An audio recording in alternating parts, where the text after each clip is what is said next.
Good evening, everyone, and welcome to Politically Provoked, your interactive podcast where we host debates, panels, and interviews. If this is your first time joining us, please like, share, subscribe, follow. You can find us on Facebook, YouTube, Twitter, and now Twitch. All the information is in the banner below, or you can just search Politically Provoked and we should pop right up.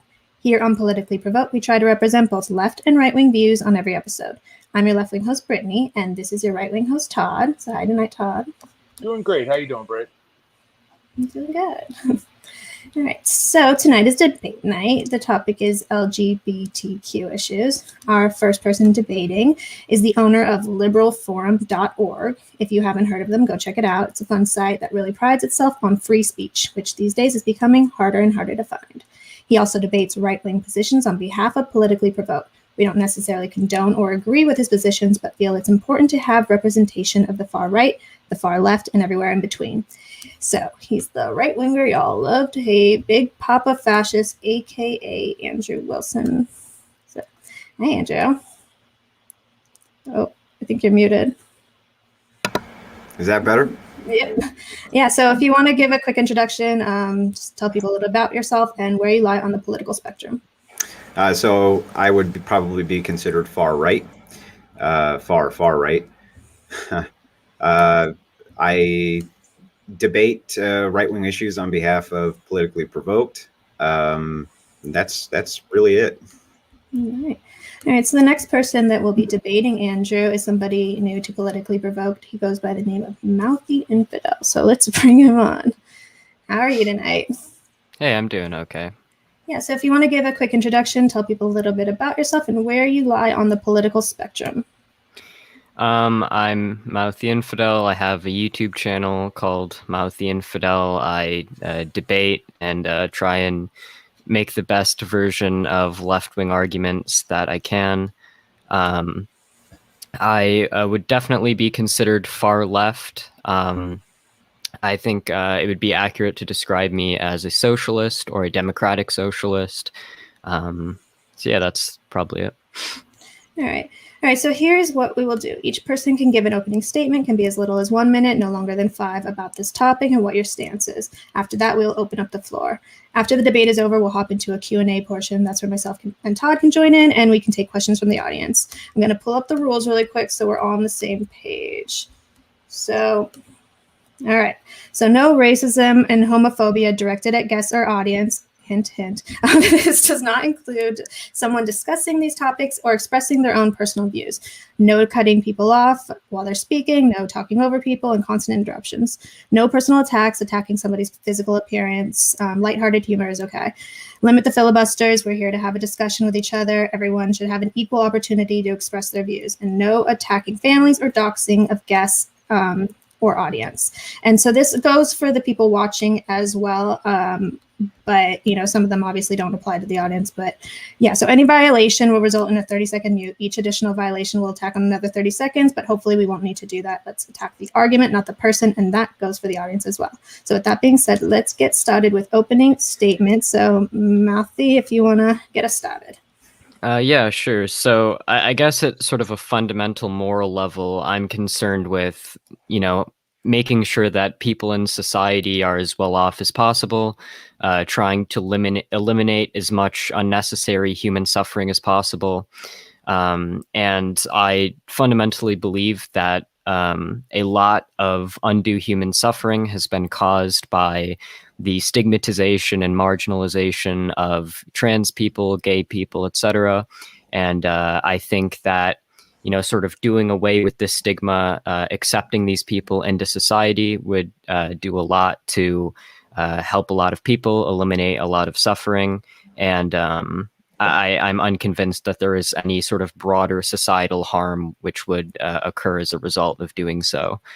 So to me, like, the sort of moral calculus seems clear that this is just something that we should do in terms of pushing for, acceptance of LGBTQ people.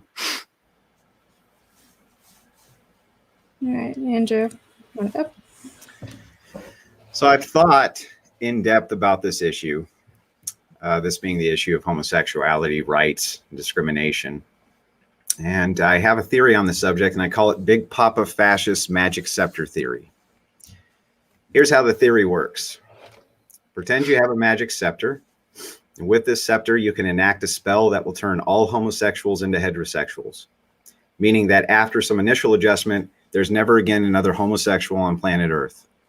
If that were to happen, I can't think of a single social problem it would create. Meaning, if there were no homosexuals on planet Earth ever again, there would be no negative social side effects from that. To be clear, I'm not claiming that there would be some negative social side effects and that the positive side effects would simply outweigh them. I'm saying there wouldn't be a single negative effect on society socially, not a single one. In fact, the societal impact would be 100% positive, which brings me to the LGBTQ acronym. It's always bothered me that the T is in there. I don't understand why. Homosexual behavior is same-sex activity. Many trans people don't fall into that category at all, so I don't really understand why they're included. It's always baffled me as to why you would include a group of people who don't fit the criteria of the group's core identity. It's a very odd concept to me. But I realize something important. If you use the same magic scepter and turn all trans people into cisgenders, guess what happens again?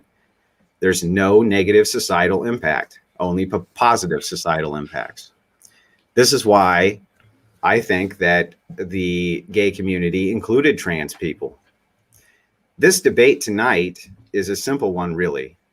My opponent will be completely unable to argue in the affirmative of being gay, meaning he can't make any actual arguments as to why you in society should choose the gay lifestyle.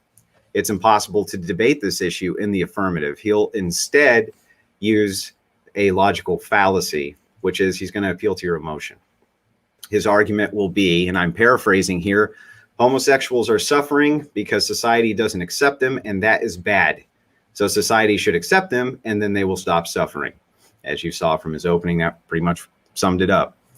There are, of course, many logical issues with this appeal, which I will point out quickly, and he'll be unable to defend, except to use his second emotional appeal, which will be to paint me as a bigot. This appeal to your emotions will make no sense, but the goal is to make you associate being a good person with accepting homosexual sodomy. It's really a strange argument, but it seems to have worked pretty well for homosexuals. Be accepting or you are bad. You don't want to be bad, do you? If you aren't accepting, we won't accept you.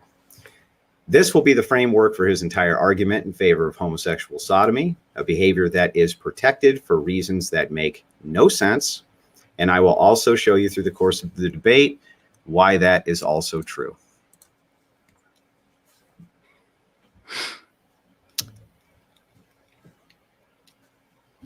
All right, the floor's open if you guys want to. Oh, okay. Yeah, so I mean, there's a number of problems with that. So I guess I'll just address your, sort of initial critique of my opening statement first. So you had this idea that me saying that that we should not stigmatize homosexuality because stigmatizing homosexuality causes unnecessary human suffering. I guess maybe you could appeal you could call that an appeal to emotion in the sense that any moral claim, I guess, in the end is going to appeal to some form of emotion. I have X moral goal because I feel bad if that goal isn't met. However, I think it's generally well accepted that human beings don't want other human beings to suffer unnecessarily. I mean, if you just wholesale reject that premise, I mean, you'd have to bite a lot of bullets on that. Like, you're essentially just saying you're okay with a society where we just let people suffer for no reason, which seems like a very strange framework to work off of, especially if you're trying to have a political discussion in which the context is we're trying to discuss solutions for how to eliminate as much suffering as possible and how to make society better. But I reject the premise that my accepting of sodomy is somehow going to eliminate the suffering from the homosexual community, which seems to have very little to do with acceptance and more to do with the lifestyle itself. Okay, so I would be interested to hear your justification for that. Let's start here. Okay. Now, I can't see that chart, but I'm sure that you're quite familiar with the impact of HIV on the gay community. Yes. And I'm sure that you're going to argue that the reason that there is an impact of HIV that's so severe in the gay community is because of this social stigma that's associated with it. Mm-hmm. Is that correct? Yeah, I would say that's pretty accurate. Okay, so I would like for you to explain to the audience exactly how a social stigma against homosexuals is going to lead to higher volumes of HIV, to the tune of 70% of all new infections and 61% of all people right now who are infected with HIV are homosexual males, and they're only 2% of the population. I would like that explained, if you would. Yeah, sure. So, well, first of all, I think you're setting up a goalpost that's not really what the core of the conversation is about, because you're saying, how can I say that the entirety of the disproportionate rate of HIV among the homosexual community is a product of social stigma? But I don't think I need to prove that the social stigma. I think you do. Well, wait, hold on, wait. If we're wait, no, no, wait. If the argument is about whether or not it would eliminate undue suffering to accept homosexuality, I don't need to prove that the stigma of homosexuality creates the entirety of the disparity. I just have to prove that accepting homosexuality would eliminate the disparity to some degree, because even if it only eliminated it, 50%, if we were to accept homosexuals, that would nonetheless prove that we would be net reducing harm in society to do so. Well, let's go with that then. Sure. Tell me how it would reduce it by 50% then. Yeah, absolutely. So we know, for example, that the reason that homosexuals largely, or at least part of the reason why homosexuals have higher rates of things like STDs is because they lack access to things like necessary health services, sex education, access to lubricant, access to condoms, etc. And we know that the reason they lack access to these things is largely because of social stigma. For example, I could bring up like a variety of sources. So one study from 2009 that I could talk about found that children who were rejected by their parents due to homophobia are significantly more likely to have unprotected sex. Another study from 2017 published in AIDS and Behavior found that enacted stigma is substantially correlated with STD risk behaviors. So in terms of access to things like lubricant and condoms, we've seen that from surveys at pride parades. Largely the reason why homosexuals don't have something like 40 or like half of homosexuals, maybe more than half of homosexuals, didn't have any access to known anti-AIDS treatments or condoms or lubricants or anything like that. And what the researchers found is that people not having access to this was correlated with experiences of stigma. When gay people are suppressed and not able to go out and form community ties with other gay people because they're ashamed of who they are, etc. It just creates a lot of not being able to access the things that you would need. So to be clear on this, your position is that the rampant rate of HIV has to do with a lack of condoms and lubricant, and not the fact that they're extremely promiscuous and have many, many sex partners. Well, I already said that I don't think I have to prove that the entirety of the disparity is a product of social stigma. I just have to prove that at least some of it is, such that reducing the social stigma reduces the hang level on, just let him go. It's my turn. No, but you've been interrupting quite a bit, actually. All right. What? I just let him go forever. So okay. One more time here. Okay. I didn't say it was on you to prove that it would eliminate the entirety of the problem. Okay. However, what we're discussing right now is what's good for society. You say that society's suffering is what's going to be greatly reduced through acceptance. My claim is that no, it won't. That the suffering in the homosexual community has very little to do with acceptance. And so what you say is, well, but by accepting us, you're going to limit a tiny amount of that suffering. But what about the greater harm of promoting the activity, which leads to the rampant rates of things like STD and HIV? Hold on. Okay, sure. So two things. So for one, like the idea that it's only a tiny portion of the problem, I completely don't buy that.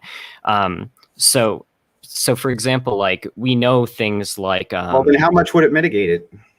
How much would it mitigate the AIDS rate? It's hard to say like exactly as a percentage. acceptance? Hold on, wait, okay, wait. I didn't want to like do like a Gish Gallop of like sources, but if you want me to like read you all of like the sort of literature that I'm aware of on this subject, I can. So like, for example, a 2008 study published in the American Journal of Public Health outlines how LGBT people face a variety of barriers which impede their ability to access necessary healthcare and services. A 2011 survey found that only 4% of LGBT youth reported having a positive discussion of LGBT issues or people in their health classes. So they're not even being taught like, you know, how to engage in safer practices if they're of that orientation.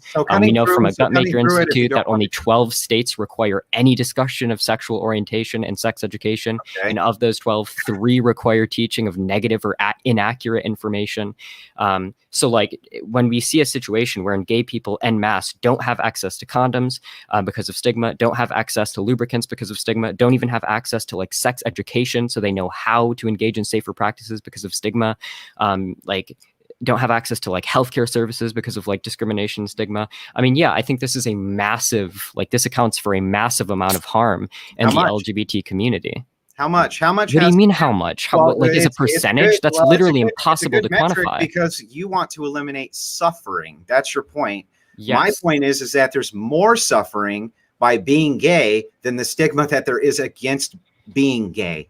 You understand the difference there? So sure. saying that HIV rates are going to significantly lower, but you can't tell me how much. What we can do is we can look at what the acceptance rates are and what the HIV rate currently is and see if they've changed very much. And guess what? They haven't. They haven't changed very much. Promiscuity in the gay community, promiscuity in the gay community is what leads to the rampant STDs and rampant HIV. It doesn't have anything at all to do with the stigma when you're talking about 69 to 70% of the population now supporting LGBTQ rights. And some estimates have it higher than that. You just read a Gallup poll in a former debate. I have it right here explaining what the social acceptance rate for gays is. So as it's become more egalitarian, these rates have not significantly dropped. In fact, the AIDS rate has remained remarkably stable. So I don't understand how you can tie in the stigma against homosexuals with this, with the decrease in HIV rates. It makes no sense. Yeah, sure. So a few things. So even if I were to buy this premise where you're saying that the reason why, the reason why gay people are more likely to have AIDS is because they're more promiscuous. If you're going to say are you saying that they're not more promiscuous? No, but I'm saying that if you were going to claim that this is something inherent to being gay, rather than something that originates from the cultural sort of stigma and circumstances that currently exist around being gay, then you're going to have to provide me some evidence that there's like some gene that gay people have that makes them more promiscuous, or else I'm just going to say that, yeah, maybe gay people are more promiscuous because it's a sort of marginalized identity. I already provided you. Wait, I already provided you a source. It was a study from 2009 finding that people. Wait, yes, I did. Wait, yes, I did. Let him finish a sentence. There was a 2019 study showing that gay people who are more rejected or who were rejected by their parents are significantly more likely to engage in things like unprotected sex. That doesn't mean more sex partners, guy. That just means unprotected sex. Why is it that they have so many sex partners? It's because. Do you want to provide me the gene? Do you want to provide me the gene? No, it's simple. It's actually simple, and you can actually logically induce it. Okay. Very simple. Homosexuality is the identity of the homosexual. That is what they base their entire identity on, is their sexual behavior. The promiscuity which exists within there, you say it's due to stigma. If it's due to stigma, then how come lesbians aren't super promiscuous and only gay men are?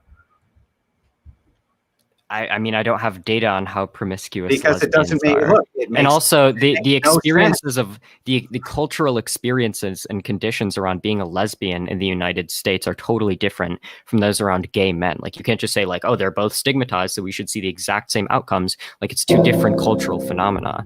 I get that it's two different cultural phenomenons, but if your position is that it's stigma that leads to the promiscuous sex and the many partners that homosexuals have, why is it exclusive to just the men and not the women? I don't know. We would have to like look into what cultural conditions. We would have to wait. No, okay. The problem is these are very complicated, like cultural, like sociological issues, and you're trying to very simplistically explain it by just saying gay people necessarily are like inherently more promiscuous. Like if you wanted to prove that, you would have to provide like a gene or something that would actually explain that. You're just saying behavioral traits with stigma. I provided studies. You've provided me nothing. You've provided me a nice story. Okay, I'm going to need you with the HIV and STD rates. Okay? Yeah, but that doesn't get you to the end of your argument. Because you need to show me how that's caused by more evidence. All right, you guys. All right, so we gotta do a little bit more back and forth instead of the constant interruptions. Okay. All right, go ahead. So let's move on then. Would you say that blacks are heavily discriminated against in the United States? Yes. Okay. So blacks are heavily discriminated against and gays are heavily discriminated against. Why is it that you see such an overwhelming difference in the suicide rates of blacks and the suicide rates of gays? Because the kinds of discrimination that these two different groups face is totally different, and the fact that you would even try to compare these two things is hilarious to me. Like, tell me a what black person, okay, I'm trying to tell you what the difference is. Okay, so a gay person, one of the biggest corollaries of suicide is rejection from your parents. Right? Gay people are often rejected by their parents for being gay. Black people, on the other hand, are not rejected by their parents for being black. Okay, so they're experiencing two totally different kinds of stigma. So are whites I don't want to move on. I'm gonna start muting. I don't want to move on from HIV like that quickly because you still haven't provided me any evidence. You just gave me this logical induction that it's of what the rates are caused by. The rates are caused by promiscuous, unprotected sex, which is why it's exclusive to the group. Okay, sure. But why do they have more unprotected sex? Is it because of certain cultural conditions that currently surround being gay? Or is it because of some sort of gay gene? I'm sure that it is. Okay, so then let's change those cultural conditions. Okay, when? When are you going to do that? What does that have to do with anything? Well, it's important. We're talking about how to. It's important to understand because you say that the stigma. You just conceded my entire argument. You say that the stigma is the reason. You say that the stigma is the reason that they're acting this way. It's because of the stigma. So if it's because of the stigma, if it's because the stigma, but we're becoming more egalitarian with gays, then why is the promiscuous sex still intact? You're saying that, well, gays need to fix it? That's what you're saying? Gays need to fix that problem? Well, not gays, right? I would assume that the reason that gay people are more promiscuous is because there are certain cultural conditions surrounding being gay, right? Like I do think that, people, gay people being like rejected by their parents does lead to them having like more sex. There was an interesting study showing that internalized homophobia makes gay people's relationships end faster, which would like explain why. Like gay people report having more partners, which is the sort of like promiscuity that you're appealing to. I also don't see why promiscuity is necessarily inherently a problem. It can only be a problem if STDs are a problem. But if STDs are a problem, then the solution is to promote better sex education, better access to healthcare, more access to things like condoms and lubricants, which can all massively alleviate but the not risk. Monogamy, which will eliminate it completely. I don't think you can like enforce monogamy in a way that like eliminates it completely. You can promote it. If you want to, sure, but that doesn't necessitate stigmatizing gay people. Just promote monogamy. In fact, we've seen that since gay marriage has been legalized, like more gay people are in long-term relationships. I can send you data on that. And then within 3 to 4 years, they open their relationships. Can you send me? Okay, can you give me a source on that? Sure, I sure can. I've got it here. Let's see. Going with the Gish Gallop, I guess. I'm just curious if this, I'll like, link it actually here in says what you the think I'll it link it says. here in the comments. Okay. You got to give me a second. I got a lot of sources up here. We'll Okay. leave it for now, but I'll come back to it. Assume for a second, though, that the premise is true. I do have it. What's the premise again? The premise is that since it's become more egalitarian within marriage, okay, that the promiscuity rates only as young married couples do gays stay non-promiscuous. They open their relationships up within 3 to 4 to 5 years. And you could just Google search it. You'll find it right away. There's tons and tons of articles about the openness of gay marriage. But monogamy, as promoted, would eliminate the STD problem altogether. Now, I can prove this to you using your own metrics. Mm-hmm. You see, you have engaged with the homosexual community in a massive PSI campaign to change hearts and minds about the stigma of homosexuals, and it's worked quite effectively. We're at 69, 70. Some polls have it as far as 75% of people are more accepting of homosexuality. If people were to take that same PSI operation and apply it to monogamy, don't you think that we would have better results when it came to people being monogamous? Yeah, sure, maybe. So why don't we do that instead of like if you wanted to make the argument that we should encourage monogamy in the homosexual population, I'm open to that concept, but that's not an argument for further stigmatizing gay people. Like why not add further? I didn't say we need to further stigmatize gay people. What I said was that the stigma is not what is causing the massive issues in the gay community. It's contributing to it. Do you not think? No, what's contributing mostly to it is the culture. Okay. In the culture you keep having saying lots and lots of gay sex. That's the primary problem. The other issue that you have here is that you want to reinvent the wheel of societal norms in order to accommodate a sexual activity, which is also bizarre to me. I've often wondered why the slogan exists that homosexuality is about love, when there's so much promiscuous sex that seems to have nothing to do with love at all. Okay, so two things. So I feel like you've like hardcore pivoted away from your original argument. Let's pivot right back to what it is. Sure. So your original argument, or I guess the claim that you're supposed to be defending here, is that we shouldn't push for the further acceptance of homosexuality. No, and then you say that your point is that like the stigma against homosexuality isn't causing the majority of the problem. So but I don't even think you can. I wouldn't even like say that like we can make that sort of a claim because I don't even know how we'd like quantify that. However, even if I were to say that the stigma is only causing like 10% of the harm and the other 90% of the harm is being caused by a lack of monogamy, then the solution, if we wanted to minimize human suffering, would be to both promote monogamy and promote the acceptance of homosexuality so that they can access more things like condoms and lubricant and sex education and healthcare. Like that would be the solution. You're not contradicting my core position. You're just adding on to it and talking about how we can do it more effectively. You just keep reframing the argument to make an emotional appeal. So let me try one more time. Emotional appeals that we should not have suffering. Is that the stigma is not responsible for the problems in the gay community, but rather the gay community itself is the problem, not the stigma that's against it. Because there's no other metrics that you can point to where there's stigmas where that type of behavior happens. Okay? It's exclusive to this community. The HIV rates are exclusive. There's nothing else like it that's even comparable. Okay? So that's what my premise is. You keep reframing the premise because that's the argument you want to have. But let's try this one more time.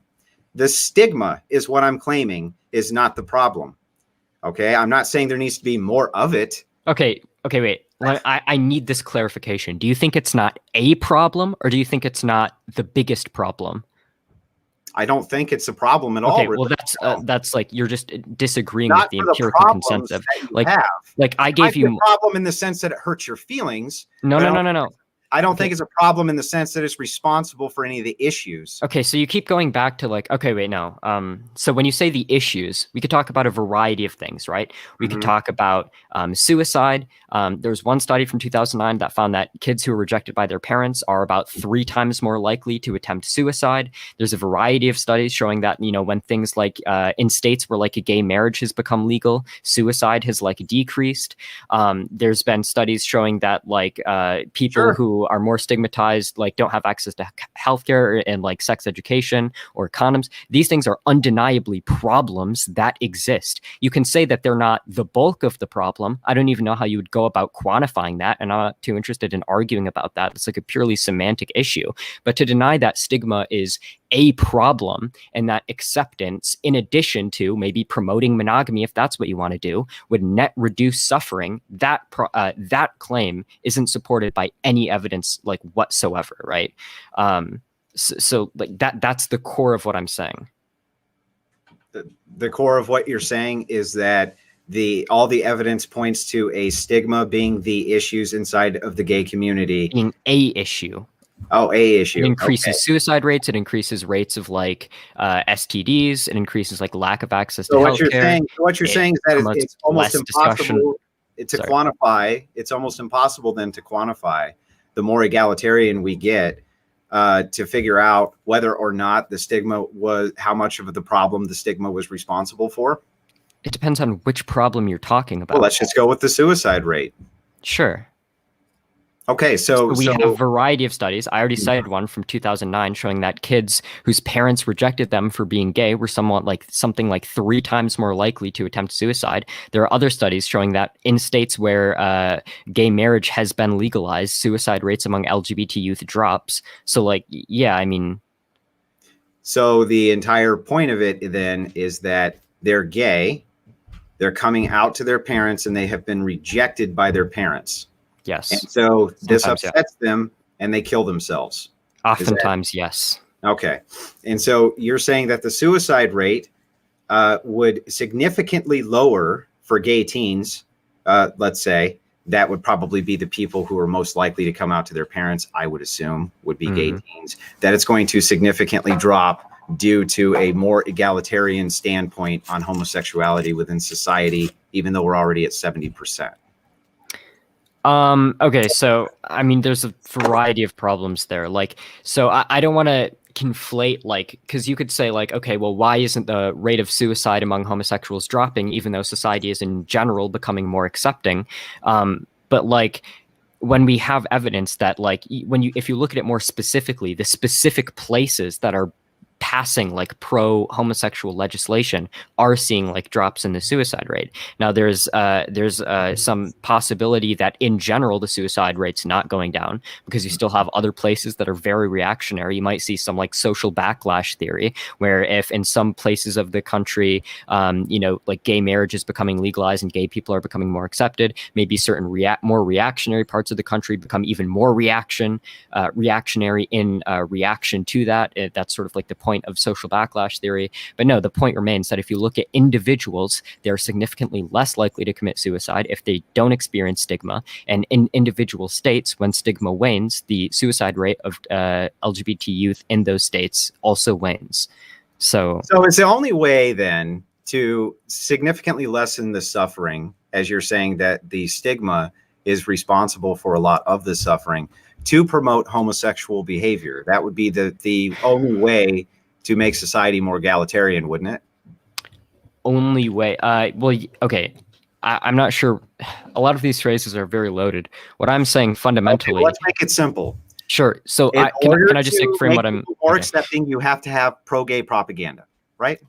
Pro-gay propaganda. Okay, so the reason I said this is very loaded is because when you say things like promoting homosexuality or pro-gay propaganda, it almost seems like you're trying to say like tell kids that they should be gay. I don't think that's what anyone's pushing for. What I'm saying is that should you have billboards like accept them? Should you have sure. Okay, gotcha. Yeah. So more gay representation in Hollywood, for instance. Yeah, I think that's good. That would be another big one, right? This all is the promotion of homosexuality. So what my point is that if the actual engagement of being a homosexual is more damaging to a person than the stigma that's against homosexuality is, then wouldn't it be wise to not promote homosexual behavior in society, as people will then turn towards homosexual behavior, which would actually be more damaging to them if they were never homosexuals to begin with or engaged in the behavior?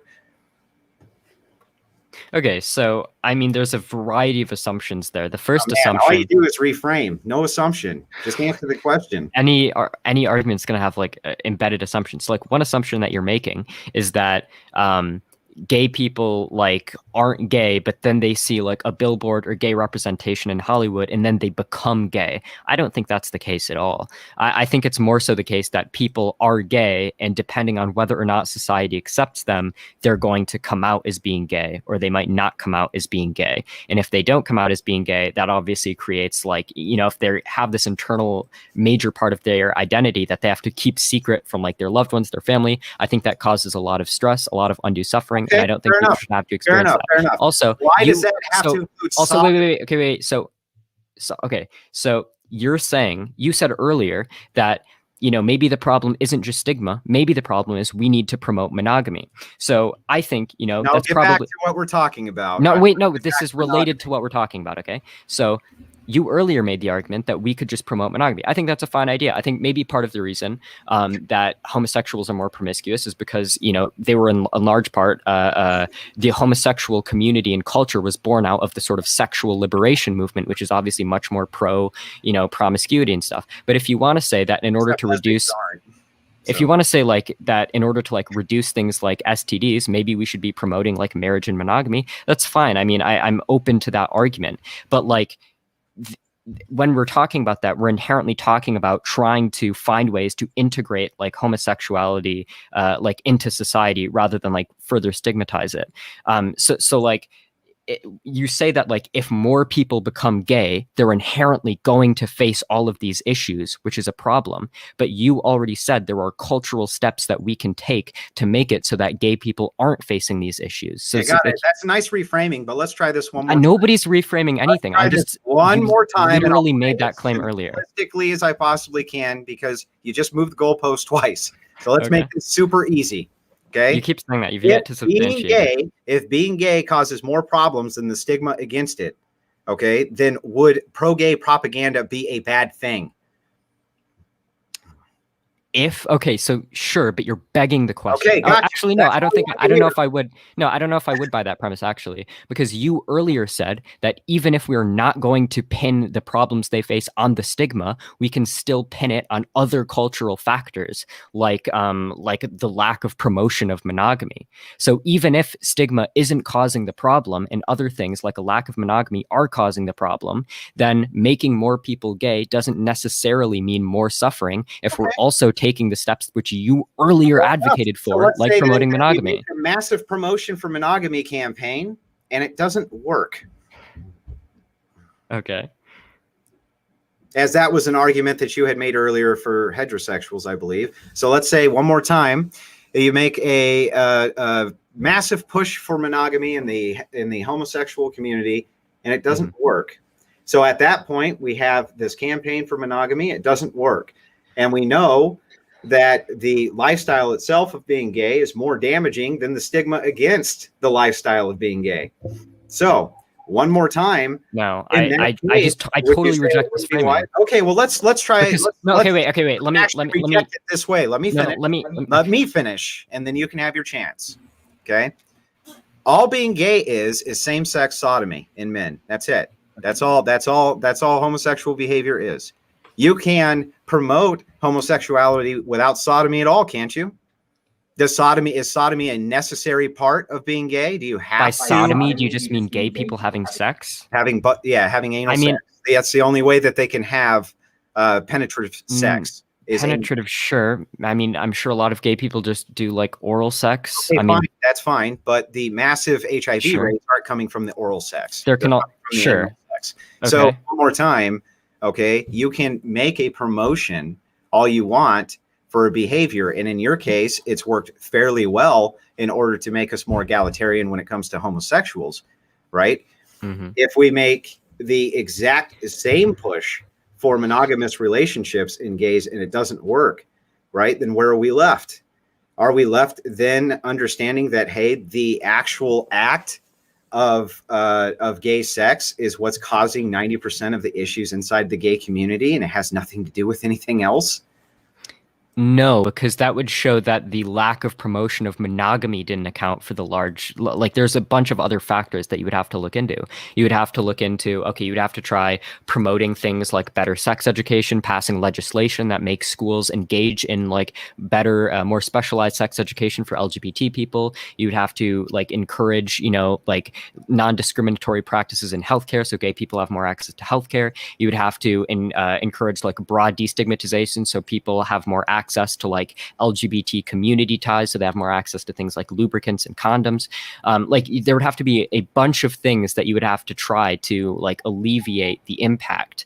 And I guess if you're saying that like if we tried everything and like still gay people were like facing all these harms, then that's like, okay, but you're just question begging. Like you're literally saying, well, what if you were wrong? Wouldn't you be wrong? And it's like, yeah, sure. Congrats. No, I'm trying to walk through to a logical conclusion. Gays here in the United States are not monogamous. Okay. They're just not monogamous. There's a very low percentage of gays that are monogamous in the United States. Okay. Some studies that I've seen have homosexuals up to 500 partners in their lifetime, sometimes up to 1,000 partners in their lifetime.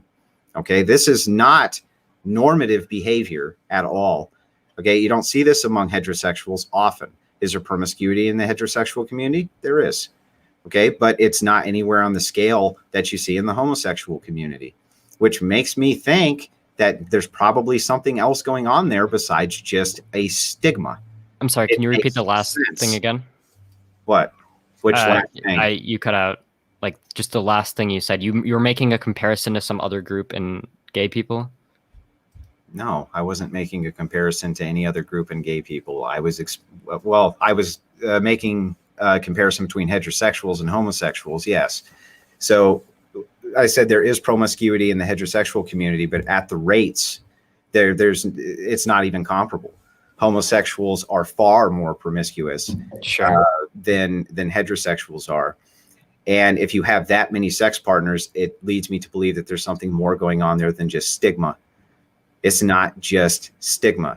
This also happens with middle-aged and elderly gay people as well.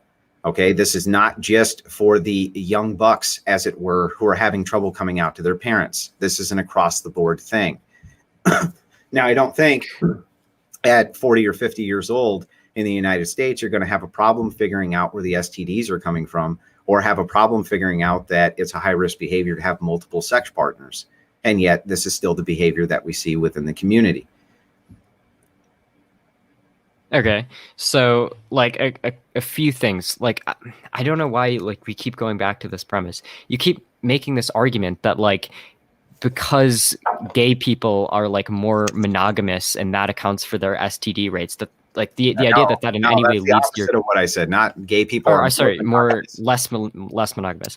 The idea that like leads in any way to your conclusion, like I just don't see that. Like either present me like a gay gene that makes gay people more promiscuous, or you have to admit that it's some cultural factor which makes people who happen to be gay more likely to be like pushed towards through like socialization or whatever into more non-monogamous behavior. Because if you can't do that, then it could also be mental illness that leads to the people at Boston. Where do you think? Okay, so homosexuality itself is a mental illness. So no, it's not. Homosexuality stopped being classified as a mental illness according to the DSM and the American. Because of political pressure from homosexuals. No, because like 6,000 psychiatrists voted on it and all came to the conclusion. Pressure from the LGBTQ community. No, that's like you're just conspiracy theorizing. Do you want me to like go over some specific studies that like led to this conclusion?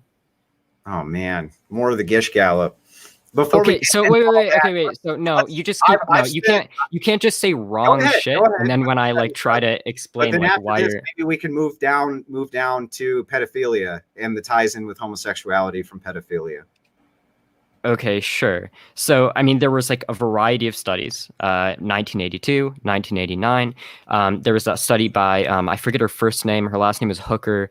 in like the 50s, all finding that basically there's no inherent link between homosexuality and mental illness. There have been a variety of studies, including ones that I've cited earlier. I've cited the 2009 study multiple times, showing that increased rates of mental illness are a product of things like discrimination, stigma, lack of acceptance. And because there was a slew of studies, psychiatrists in the American Psychological Association voted en masse to declassify homosexuality as a mental illness. You can say that it was just, some conspiracy where they were being like threatened by gay people or there's political pressure. You could say that if you want to, but like the fact is, like, there were numerous studies that have showed this. There were numerous studies that have continued to show this. Every reputable organization on the planet, whether we're talking about the American Psychological Association, the American Sociological Association, the American Medical Association, the World Health Organization, all of these organizations have come to the conclusion that it is not accurate to classify homosexuality as a mental illness, because increased prevalence of mental illness in homosexuals comes as a result of stigma rather than some inherent feature. Let's look at the Bell-Weinberg study, which shows that 28% of homosexual men have had more than 1,000 partners. 1,000 partners. Would you consider that abnormal? Sure, if that's true. I would consider it abnormal. Well, it's a study, so it must be true, right? That's Bell and Weinberg. You can find it on page 308. Okay, 79% of homosexual men say half of their sex partners are complete strangers. Okay. 79% of respondents. Okay, sure. So even if I'm going to, so I've already agreed that. Let me finish. Okay. The model range for homosexual sex partners in their study of sexual profiles, 2,583. Older homosexuals, okay, have reported having upwards of 700 sex partners within a 10-year stream. Now, this is incredible.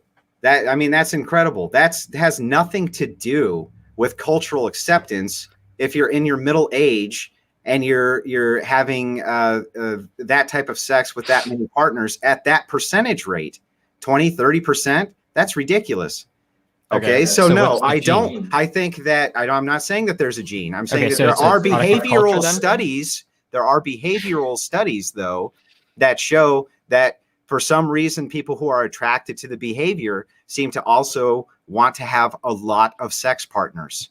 And it has nothing to do with whether or not monogamy has been promoted or not promoted. It has to do with whatever their sexual appetites are, seem to require a lot of sex partners. This is within the study. Would you like me to quote for you studies for gays and being in monogamous relationships and how little it happens? I can give you those too. Whatever you like. Okay, so I'm hearing an echo somewhere. So going back and forth in the Gish Gallop here, which we just did, why don't we move on to gay marriage? No, let's stick here for a second, because I'm super curious, because you keep going back to this argument that homosexuality, the reason homosexuals are more promiscuous is because of the reason that they have more STDs is because of promiscuity. I'm sure that has something to do with it. Then my question is, of course, okay, well, that's just not true. If you want to hand wave away the fact that gay people have very little access to healthcare, sex education, lubricants. If you want to say that this has no impact, you can say that if you want. You're just wrong. That's fine.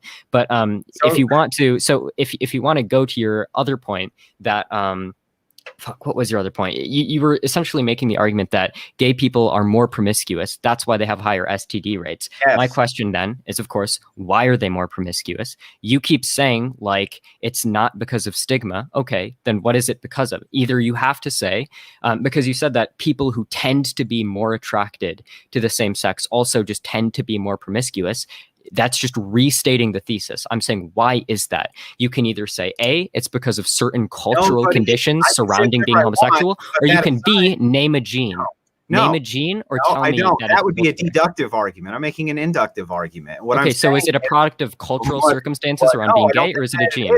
Because the evidence, then what's the gene? Let me finish and I'll tell you. Okay. The evidence doesn't show. I don't know the exact cause, okay? But I can tell you that and you've conceded to this already, that even if the exact cause isn't genetic, okay, and that it's behavioral, for some reason from the social conditioning within the gay community.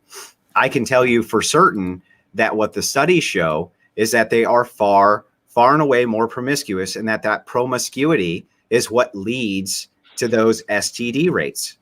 Now, what you're trying to say, make a deductive argument proving that there's some reason other than societal reasons that they're so promiscuous. But the burden of proof doesn't lie on me to do that. The burden of proof really lies on you, because when I'm saying that through logical deduction, I can't think of another reason other than being gay leading to that problem, because the stigmas themselves don't seem to reduce it when we become more egalitarian. So while I can't pinpoint it and say for certain this is so, I can inductively say it's quite likely. Okay, so you're saying that there's a genetic cause, right? I'm not saying that there's a genetic cause. Okay, so you're saying that it's unlikely. The lifestyle of homosexual, I would say that it's probably more akin to a psychological cause due to the fact that homosexuals, I believe, are suffering from a mental illness. Well, that's just, you're just wrong. Like, okay, I get it. I can't, and that's not a thing that I can prove through. I know, believe me. But what I can do is literally no study or like reputable scientific organization in the modern era takes this position. Like, you're just wrong. So your explanation doesn't hold up. So it must be something else, right? So in just a second, I will. Okay. Right back to you. But what I'm saying here is that here's what my argument leads me to believe. Okay. My argument leads me to believe that the amount of promiscuous sex has to do specifically with the gay lifestyle. Now, you say that it's due to non-acceptance. That is what causes that problem inside of the gay community. I say that I reject that premise outright, because as we've become more egalitarian, it has not solved or even significantly reduced the problem. So I look at other factors. Just because I can't point to what the conclusive factor would be and prove it doesn't mean that inductively it doesn't make sense. Sure. So the reason that I bring this up is because like your explanation is extremely like weak. It just doesn't hold up. Weak's not sure. So okay, I mean, the argument is that like the explanation that you're taking isn't like held by any study or reputable scientific organization on the planet. But if you want to like talk about whether or not decreased stigma has led to lower rates of promiscuity, first of all, like even if that were true, that doesn't necessarily hinder my argument that it's some cultural force. It could be some other cultural force that isn't directly impacted by stigma. For example, perhaps the reason is that the homosexual community was born out, or the modern iteration of the homosexual community was largely born out of the sort of sexual liberation movement of the 60s and 70s. And so the sort of impacts and cultural attitudes of that movement still like resonate in the homosexual community today. Okay, great. So it's not stigma. That's okay, sure. It doesn't have to be stigma. As long as it's some cultural factor, then that can be done away with, such that my argument that we should continue to destigmatize homosexuality still works. Why? Because your argument if it's something other than stigma, then who cares about the stigma? Because stigma is a contributing factor. You seem to have this really weird like premise that it can only be one thing. Like, I'm sure there's multiple factors that play into this, right? Okay, stigma is undeniably one of them. Assume that there are tens of thousands. There's probably still primaries. Sure. Okay, so primaries, there can be multiple primaries. Let's focus on primaries of problems. Sure. Let's just focus on problems that we know exist, right? So when a gay person kills themselves because they kicked a rock one day and it hurt their toe, right? There's any number of mitigating factors that you can throw in there. But as a primary, I don't think that the social stigma, as it has been reduced, seems to be doing anything to solve these problems within that community. And your entire premise, once again, is that you want to alleviate their suffering. And I'm saying they suffer more by being homosexuals than they seem to suffer from the stigma of people disliking them being homosexuals. Okay, sure.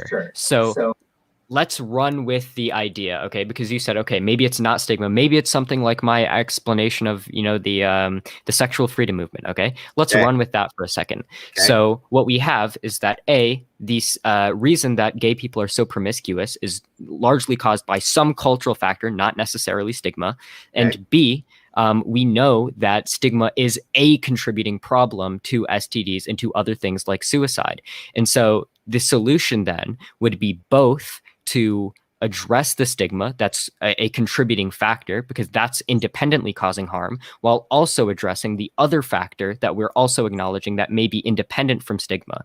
Because if the cause of these behaviors isn't necessarily like biological, but is some cultural factor, even if it's not related to stigma that we can do away with, then your argument that necessarily if we promote homosexuality and more people become homosexual, that therefore they have to suffer, is an invalid premise. No, it's still a valid premise, because even if we do all of those things and eliminate all of the stigma, and homosexuals are still suffering at the same rates they're suffering right now through suicide, HIV, and STDs, we've accomplished nothing. Do you understand what question begging is? We have compromised our value structure in order to be more accepting of a behavior that we don't agree with, and have gotten nothing in exchange for it. Now you've been accepted, okay, but your suffering hasn't been alleviated, and yet our institutions have been completely and totally destroyed. So two things. So for one, I don't see how we have to destroy any institutions in order to accept homosexuality. Also, wait. Okay, so first of all, I don't understand how we have to destroy any of our institutions to accept homosexuality. Two, I like how your argument is that we shouldn't accept homosexuality because what if we accepted homosexuality and it didn't solve any problems? Like, yeah, congrats. If you were correct in a hypothetical universe, then you'd be correct. You're just question begging. Because it's wrong. You're framing. You're framing again. I'm saying right now. Everything is framing. That's what a debate is. It's not solving these issues, but we're having to compromise. That's not true. It's solving numerous to eliminate issues. Your suffering, but it's not eliminating any of your suffering. And so we're making all the compromise and getting nothing in exchange for it. That's my point. Okay, so you're just wrong. Like, we have seen that increased rates of acceptance of homosexuality does lead to things like lower suicide rates. People who have better access to it also can lead sex to education and better access to things like healthcare leads to an increase in people being able to use STDs and a decrease in their and the likelihood that they're going to have things like unprotected sex. We do see that the things that I am advocating for empirically lead to reductions in the problems that homosexuals are facing. Even if they lead to reductions in the problem in total, they lead to massive reductions. Even, let's say, if homosexual activity in and of itself is still damaging to the person, you're still promoting suffering, even if you mitigate some of the suffering. You understand how that logically tracks? I understand how that logically tracks. I don't understand how that logically is consistent with things that you yourself have said earlier, because you earlier were making the claim that, even if it's not stigma that's causing the problems, it's still other cultural things. So even if we're going to say, this is a purely semantic distinction, whether you want to call it stigma or not. But if you want to say, okay, sure, it's not stigma, it's some other cultural factor that's also contributing to the rate of promiscuity among homosexualities, or among homosexuals, we can still address that while also addressing the stigma, such that when we address the stigma and more people become homosexual, it doesn't lead to things like increased STDs, because we've addressed the other cultural norms as well. The only problem you have with that is that even if you produce the mitigation that you're talking about, okay, it's not what you have with current data is that the mitigations with egalitarianism is not enough to even come close to solving this issue, because it seems to be choice-based, meaning it seems to be choice-based to have this many sexual partners, seems to be choice-based within this community to do these activities that are extremely high risk. So the damage that happens to homosexuals from their own behavior seems to me to cause a lot more suffering to the homosexuals than any of the stigma or mitigating factor that you could point to that we need to take care of to reduce the suffering down to the point where it would make sense to just not be a homosexual instead, or engage in the homosexual activity of sodomy. That seems to be where all of the high risk factors come into play. It's simply from homosexual sodomy.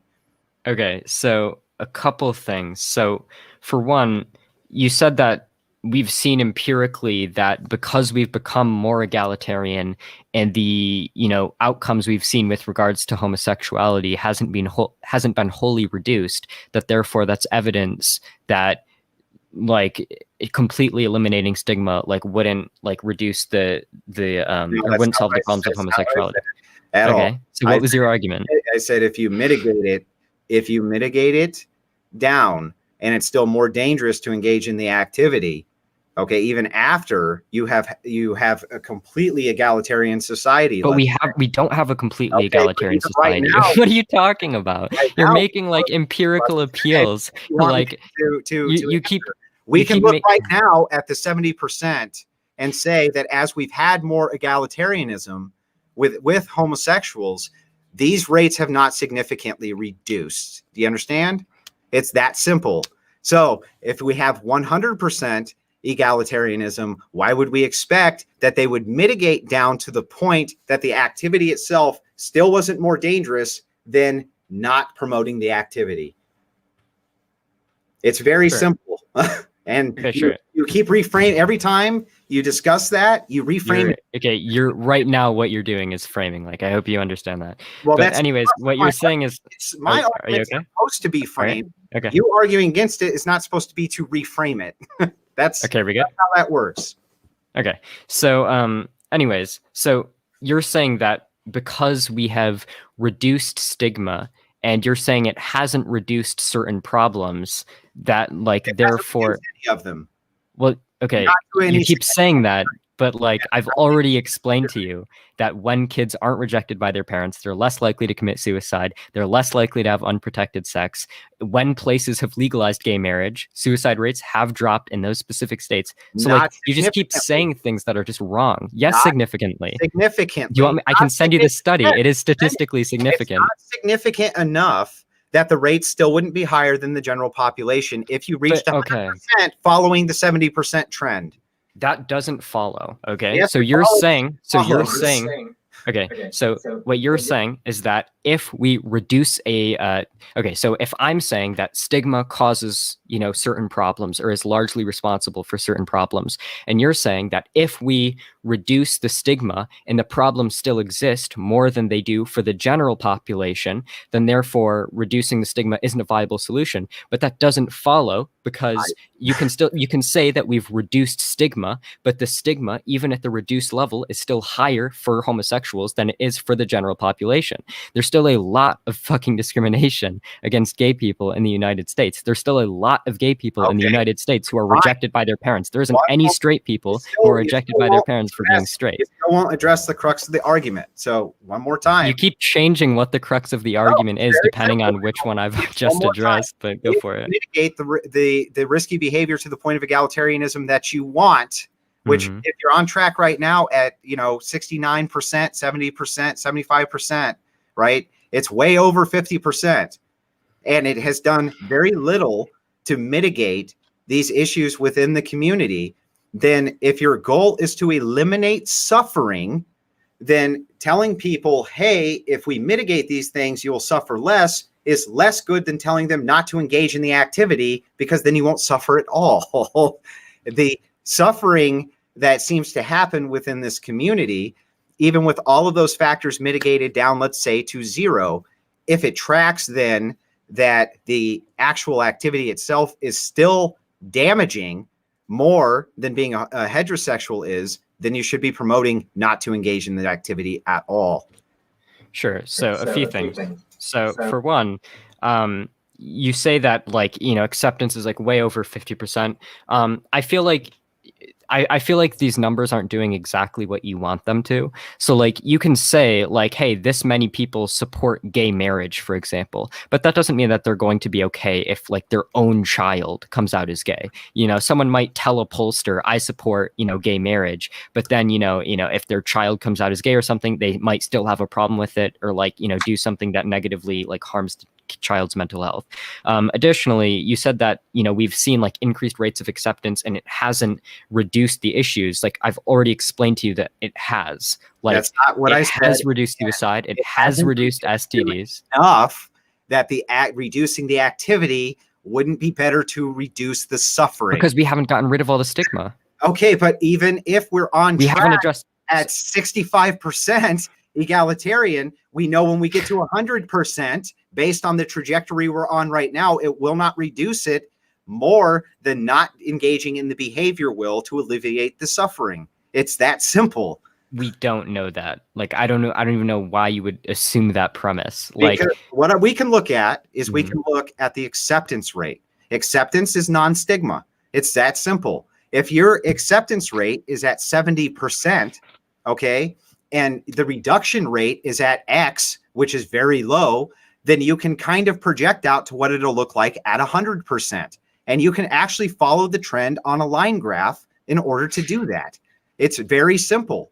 So if you reach 100%, you can pretty much project going forward that when you reach 100%, the risk factors are still going to be extremely high. It's not going to be mitigated enough by simply eliminating the stigma, or likely even these other factors, which we don't know what they are, I guess, either. Sure. So, okay, so the problem is like you're running this like calculation where you're trying to like map on like how much egalitarianism we have, you know, how much there's been a reduction, and try to see, okay, well, if there was a complete reduction, how much would that like reduce the problems? Why would that be a bad idea? Want to reduce stigma? Because the data that you're working with is not indicative of what you want it to be indicative of. So like, for example, there are a variety of intersecting different problems in different areas of society that create the problems that stigma generally feeds into.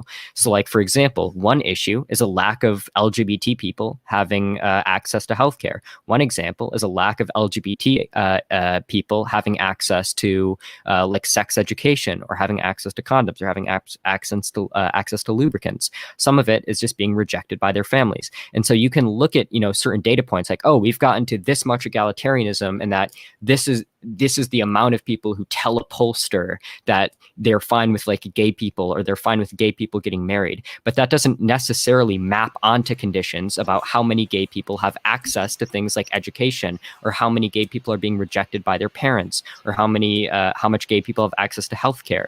Like, there's so many different complicated factors playing into this that just using polls on like general acceptance or general like acceptance of things like gay marriage does not tell you how much the actual problems that cause the externalities I'm appealing to have been done away with. Okay, so then by that same exact metric, you can't say that doing away with those metrics is going to solve the problem either. Because we can look at, like, for example, we can look at studies where gay people have been given interventions. Like there was one interesting study that gave people like a one-time class on like how to engage in like more safe sex activities. We can look at interventions that have happened where, you know, people are given access to things like sex education, where gay people are given access to things like gay marriage. And we have seen that on these specific metrics, so when gay marriage was legalized, suicide goes down. Yeah, when people are given access to sex education, they're less likely to get STDs. Right. Yeah. So the more equalized we get, then the more of those problems are solved. So but your understanding of equalized is very simplistic. That's the problem. Because you're just using, well, it does, because you're just using this metric of acceptance where it's like how many people in a poll said they were like pro-gay people, when the actual issues that feed into this are much more multifaceted and complex. You need to analyze the specific problems. You need to analyze specifically the state of LGBT access to healthcare. You have to access or look at specifically being rejected by their parents. You can't just look at this overly simplistic idea of like polls on general acceptance in order to get an accurate picture of this. And when you look specifically at the things I'm talking to, you do see that giving gay people access to healthcare, allowing gay people to get married, less family rejection does lead to the reductions in the outcomes that I'm trying to reduce. Yes, they lead to some of those reductions with egalitarianism, but they don't lead to enough reductions They don't. Can you tell me how much of the you're not even familiar? How could you make that claim? You're not even familiar with the studies that I'm referencing. You don't know how much these reductions have been. All I need to do yes, you is do. So you guys, You don't know how much the reduction has been. My turn. I'll tell well, you. really quick before you do that, after you guys are done with this argument, we're going to start to wind it down and do closing statements. So finish what you guys are at now, and then we'll get to the Q&A. All I need to do is look at what the rates of suicide is, the rates of STDs, the rates of sexual partners, et cetera, et cetera, et cetera, for degenerate behavior, and look at how much it's been mitigated as we've become more egalitarian, and it gives you a fairly clear picture of where we're heading. I don't need every study under the sun to use those metrics. You just continuously say, I reject those metrics because it's just way too complex and you just don't understand it. I think it's actually quite simple. And I don't think you've made a compelling case at all for egalitarianism or trying our hardest to be accepting of homosexuals is going to solve any of these issues that you have in your community, or even necessarily mitigate them. And those things transfer over to heterosexual community, especially AIDS. That's a big one that transfers over from bisexuals engaging in homosexual sex primarily. So these are big problems that do affect me, that that deserve to be looked at from heterosexuals also, as to whether or not we want to continue to accept this kind of behavior. Because if we do, these are the types of results we're going to end up with. Yeah, okay. So I'm just going to generally restate my problem. It's not, or my problem with what you're saying. It's not surprising to me at all that you don't think I've made a compelling case, because it seems that you haven't even comprehended the case that I've been making. So generally speaking, my point is that you are saying that we've seen society become more egalitarian, and we haven't seen sufficient reductions to say that if we went all the way, the reduction would be gone completely. However, what I'm saying is that your calculation is based on metrics for egalitarianism, which are overly simplistic, because you're just looking at like generalized polls, like how many people say they accept a certain thing. When if you really want to look at the things that actually feed into the problems that I'm talking about, you have to look at specific discriminations in specific institutions and specific factors like family rejection, like lack of access to certain things like condoms and lubricants. And when you do that more nuanced, specific analysis of these specific problems and how much they've led to a specific reductions, you do find that there are substantial reductions. And since you're not even familiar with that data because you haven't even bothered to engage in the more nuanced understanding of how these things work, you cannot say that you can be confident in the fact that these reductions have been too small, because you don't even know what these reductions are, because you haven't even read any of the studies. So that's why. So my closing, what I'll say is this: it's very simple. He reframed it one more time. He said that what I'm looking for is metrics of reduction. That's not what I'm looking at here. What I'm looking at is, can we reduce this down to a point? Can we reduce this down to a point where the behavior itself doesn't cause this type of issue with overwhelming HIV, with overwhelming STDs, with this type of thing? And should we as a society begin to promote same-sex outcomes rather than homosexual outcomes, knowing that the more egalitarian we become, it doesn't seem to be mitigating the effects of STDs.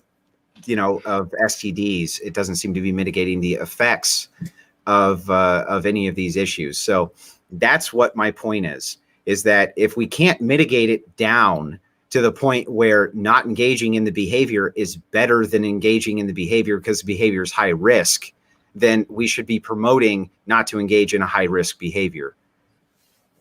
Okay, so I guess for my closing statement, I thought you made your closing statement. Okay, sure. No, I'll do it right now. So for my closing statement, I will just say, I'll finish off with a concrete example, because it seems like, again, like you're just not understanding the point that I'm making. So let's do like a concrete example. So like one of the big reasons why gay people have higher STD rates is, like I said, a lack of access to things like healthcare. And so we can say that society has generally become more accepting of LGBT people, and yet they still have like more STDs. But the reason for that could be because the healthcare industry doesn't say, hey, people have become more accepting of homosexuals, so therefore we are going to alter the services that we provide. Like, if you look at the healthcare industry in specific, it operates on a basis of profit, not like what's socially acceptable. Wait, hold on, I'm trying to make my okay. So like the actual problems or the actual things that are causing the problems I'm appealing to don't necessarily just map on to your like overly simplistic metric of how egalitarian we are as measured by like the polls that you're appealing to. So you're trying to make the claim that the reductions we've seen based on us becoming more egalitarian don't give us confidence that we could reduce it all the way. But the problem is you're working off a simplistic understanding of what egalitarianism means, when if you take a more nuanced approach and look at like the specific institutions and things that I'm talking about, you do see massive reductions. That doesn't help your point that we could never reduce these things completely. You just don't have the data to make the claim that you're trying to make. But all right. We got a lot of questions, so let's get to some of those. That was a great debate, by the way, guys. All right, so from the Droon, ask Andrew how accepting gay people makes their lives worse. Because it promotes same-sex sodomy, and that's what leads to these massive issues. One such example that I pointed out was the HIV rate, which is transferred over to the heterosexual community, and that does involve me. Also, we weren't able to get into it, but there's large rates of pedophilia, especially with young boys. And that's a large problem too. Maybe it's something that we can discuss at a future date, but it does make our lives worse to promote same-sex unions. It does make our lives worse to promote same-sex in general, just based on those two factors alone. But there's more that I could get into later. All right. So from Mod Zone, whatever that is, if homosexuality is a choice, why would anyone choose it? It's a good question. Who's it addressed to? I'm guessing probably you. I think it's a deviancy behavior. If you listen to some homosexuals who've spoken out on this, like Milo Yiannopoulos, for instance, he doesn't believe for a second that it's a necessarily a born this way thing. There's lots of gay people who don't think it's a born this way thing. And I don't think so either, because I don't think children have sexuality. All right. I think it's a learned behavior. And there's a lot of correlation with that between molestation rates as well. All right. Well, let him address it too. Oh, yeah. Go ahead. Oh, yeah. The thing that I just don't get is like, I mean, the amount of people who kill themselves who are gay because of like the problems that they face because they're gay. I mean, these people must be like, I mean, if you, like your understanding of this is correct, these people must be incredibly stupid. Like, why don't they just choose to stop being gay? Mentally ill. Just mentally ill. Okay. Well, like if it's a choice, why can't they just choose to stop? Okay, so from Eric Pone, Andrew, why is heterosexual relationships the only norm in society? Please provide a source. That's pretty simple, Eric. All you have to do is look at the rates of homosexual behavior versus heterosexual behavior. It's very easy to affirm what's in the normative and what is not. Okay. So from Based Homeschool Mom for Mouthy, I guess. Gallup poll from 2020 says that only 2% baby boomers identify as LGBT, while 16% of Generation Z identify as LGBT. What does he think has caused this massive jump in homosexual identity? Yeah, so the thing that we have to sort of disaggregate here is that it's not necessarily a rise in homosexual identity. In fact, much more so than the rate of gay people going up, the rate of like bisexual people has gone up like quite a bit. I don't exactly know why. My personal explanation would probably be just that like in general, people have always been a lot more bisexual than they've let on. And the fact that it's now becoming something that's not shamed in society, people are just like more okay, like saying that that's, you know, how they feel, would be my guess. But so more egalitarian, basically. More egalitarian, problems still remain. What problem? People being bisexual? Yeah, it's a okay. Problem that comes in. I mean, that's a little question begging, but all right. I'm not begging anything. I'm making a declarative statement. Okay. So from Dunkel height.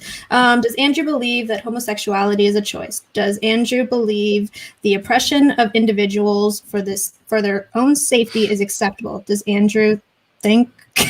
I don't know if there's something more. Well, from yeah. that So to answer that as concisely as I can, we'll start with the second question first. Do I believe that the oppression of individuals for their own safety is acceptable? Yes, we do it all the time, constantly, nonstop. That's all the coronavirus lockdowns were, in fact. If you're asking me politically, he says, do you believe that homosexuality is a choice? I do. Here's why. Even if you are born that way with a proclivity towards only having same-sex attraction, the definition, the way that it's defined by most people, is same-sex sexual activity, and sodomy. Sodomy is certainly a choice. So I guess there was more to his question. So does Andrew think the supposed dangers of homosexuality outweigh the importance of individual freedom and self-determination, even if we accept for the sake of argument that homosexuals are? I do. If the cons outweigh the pros in society, then we ought to be able to have our say on it as well. So there's more to it. Okay, so more promiscuous and live more dangerous lives because of this. Not promoting the acceptance of homosexuals for their own safety does not reduce the number of homosexuals, and only, I'm guessing there's more to this. Yeah, maybe it keeps on going. The next one, geez. Yeah, homosexuals and only.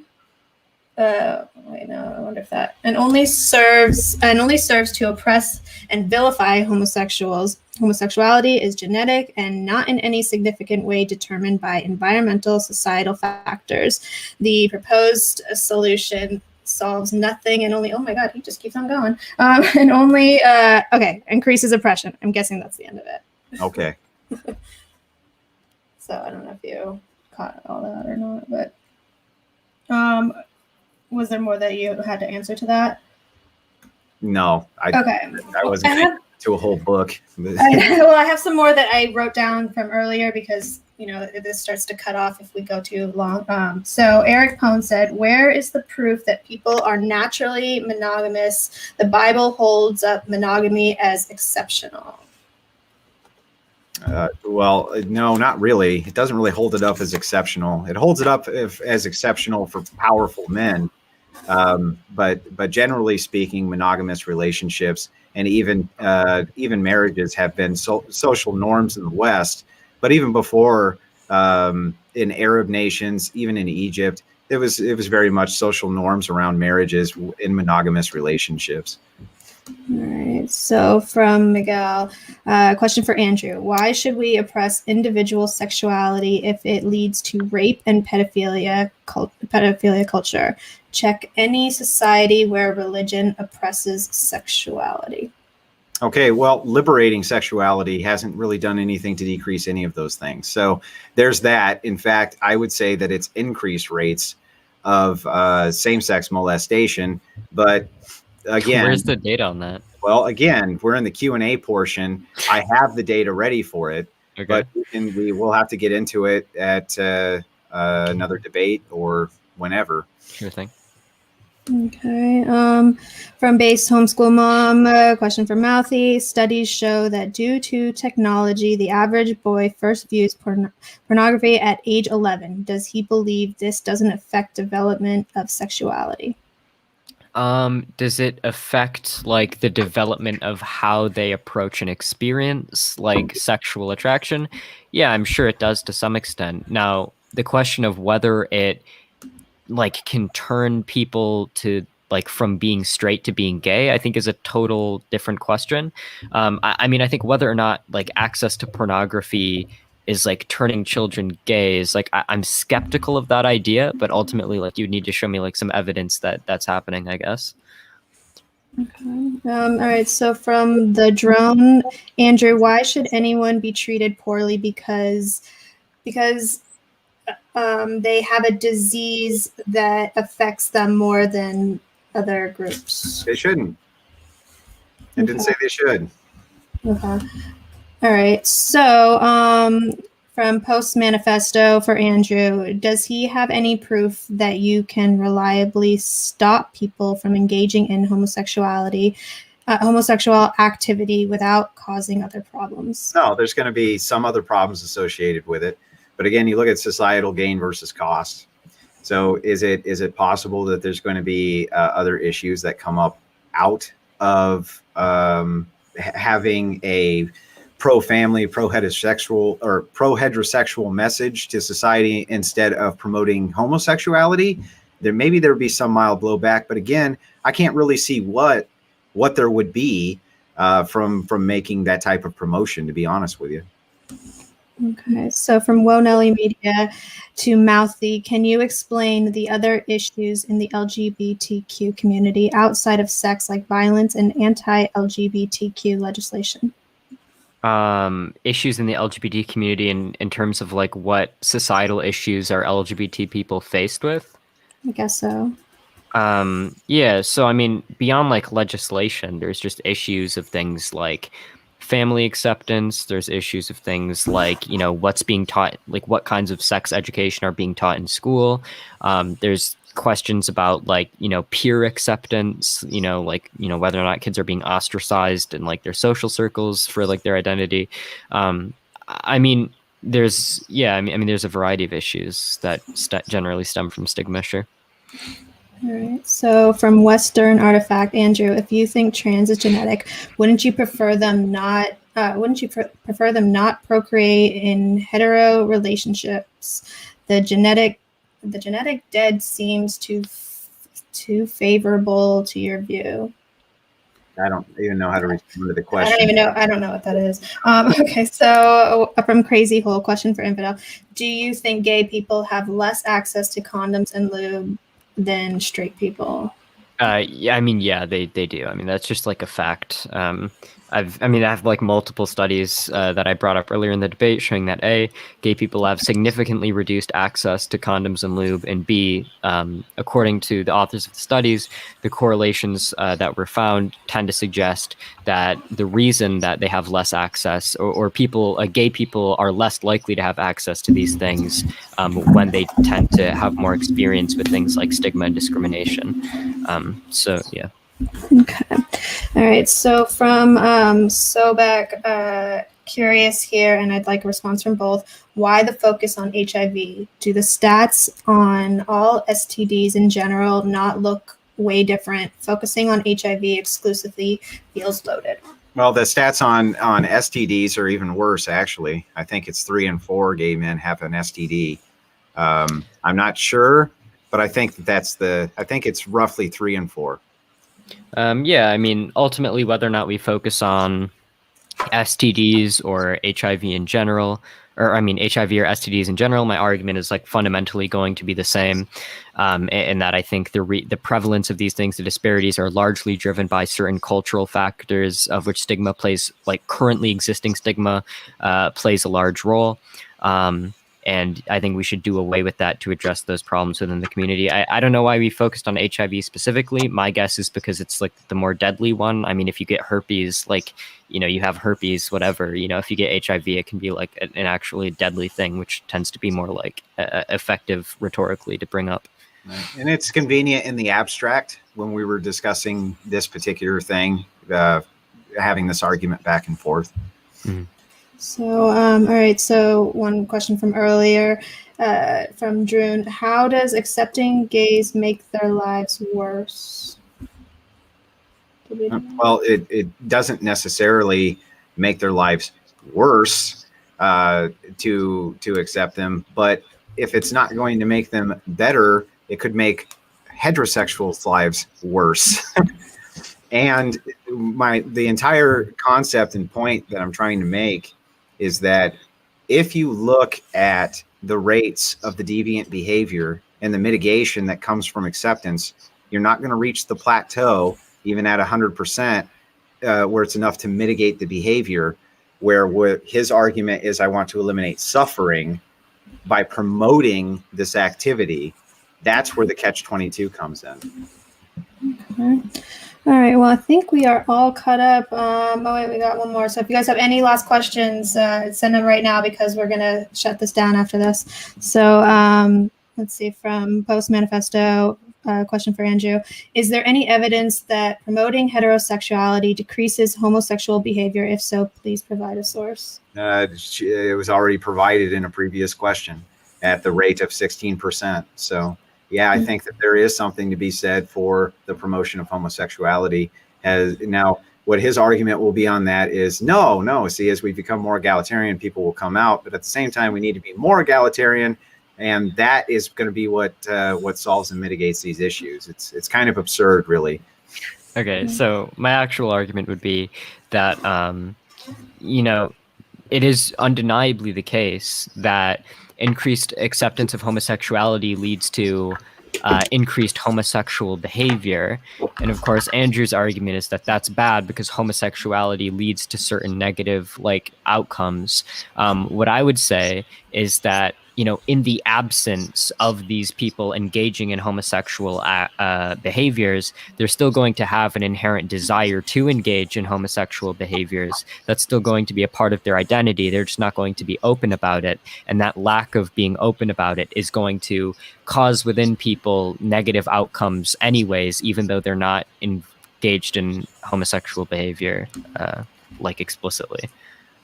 All right, so from Red Sheba to Andrew, do you think there is something inherently miserable about being gay causing increased suicide that's not cultural, like STDs or promiscuity, or just those things? I do. I think that what you're dealing with is a very small subset of the population that's suffering from a severe form of mental illness. And that if it was treated like that, maybe we could actually mitigate some of the suffering, but it's not treated that way. It's and even with transgenders, that's an important distinction to make too, is that this is a mental illness and it's not being treated as a mental illness. It's being fed. And I think that that's what probably more than likely leads to those higher rates and problems when it comes to suicide and this type of thing. Really quick to think, if you're saying something, I'm only going to the comments that are tagging politically provoked. So I'm not sure if you had a question, but if you have a question, you got to tag politically provoked for me to see it. All right. So did he say beat it? That's funny. Did he say that? Yeah. Okay. All right. So from Drunkle Help, how does homosexuality make hetero life worse? HIV rates for heteros are extremely low. Yeah, but they wouldn't be there at all, likely, if it wasn't for bisexuals who generally contract it. And this is what the data shows, that bisexuals are the ones who most commonly spread it to heterosexuals at this point. Okay, so from Wonelli Media to Mouthy, can you explain the other issues in... Wait, didn't he already ask this one? Yeah, I think I already got that. Yeah, I don't know why it's coming up again. All right, so from Based Homeschool to Mouthy, why not promote monogamous sex inside marriage? Doesn't it solve all the problems caused by unrestrained sexual activity? Yeah, so I guess I wanted to get to this earlier, but I guess we didn't have the chance to. My position is that a lot of people have this really weird moralistic idea that somehow being non-monogamous rots the soul or ruins intimacy or something. I don't buy any of that. I think the one thing you could say about non-monogamy is that it might make you more likely to get an STD. And unless we're talking about something like HIV, I don't even think that's a particularly big deal. Most STDs, you have them, they go away, they don't kill you, it's fine. But yeah, as long as you're engaging in non-monogamy in a way where you're using condoms, you're making sure the people you're with are tested, I don't think there's a particularly big risk or issue with non-monogamy, which I guess ties into the argument about homosexuality, because if we were able to, even if we didn't promote monogamy among homosexuals, if we were able to normalize making sure your partners are tested, getting tested yourself, using protection all the time, I think we could that could by itself eliminate the problem of STDs within the LGBT population. And notice he's not making a case for why homosexuals should be more monogamous, right? He's making a case for why they shouldn't be more monogamous, and instead we should just figure out ways.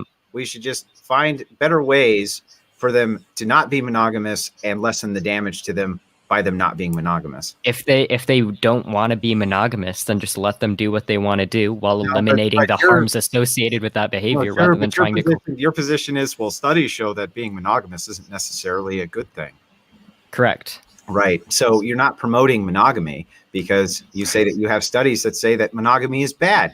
If people want it. No, I never claim to have studies saying that monogamy is bad. My claim is that monogamy isn't necessarily a bad thing, except for it can increase risk to STDs, but there are other ways Monogamy of addressing that increase risk. to So I don't think we STDs, huh? necessarily have to say that non-monogamy is bad. We just have to say, okay, if you want to do non-monogamy, that's fine. Do it if you want to, but let's try to address the risks associated with that, such that we're not seeing the negative externalities that we're seeing. Can you explain what you just said there, where you said monogamy leads to STDs?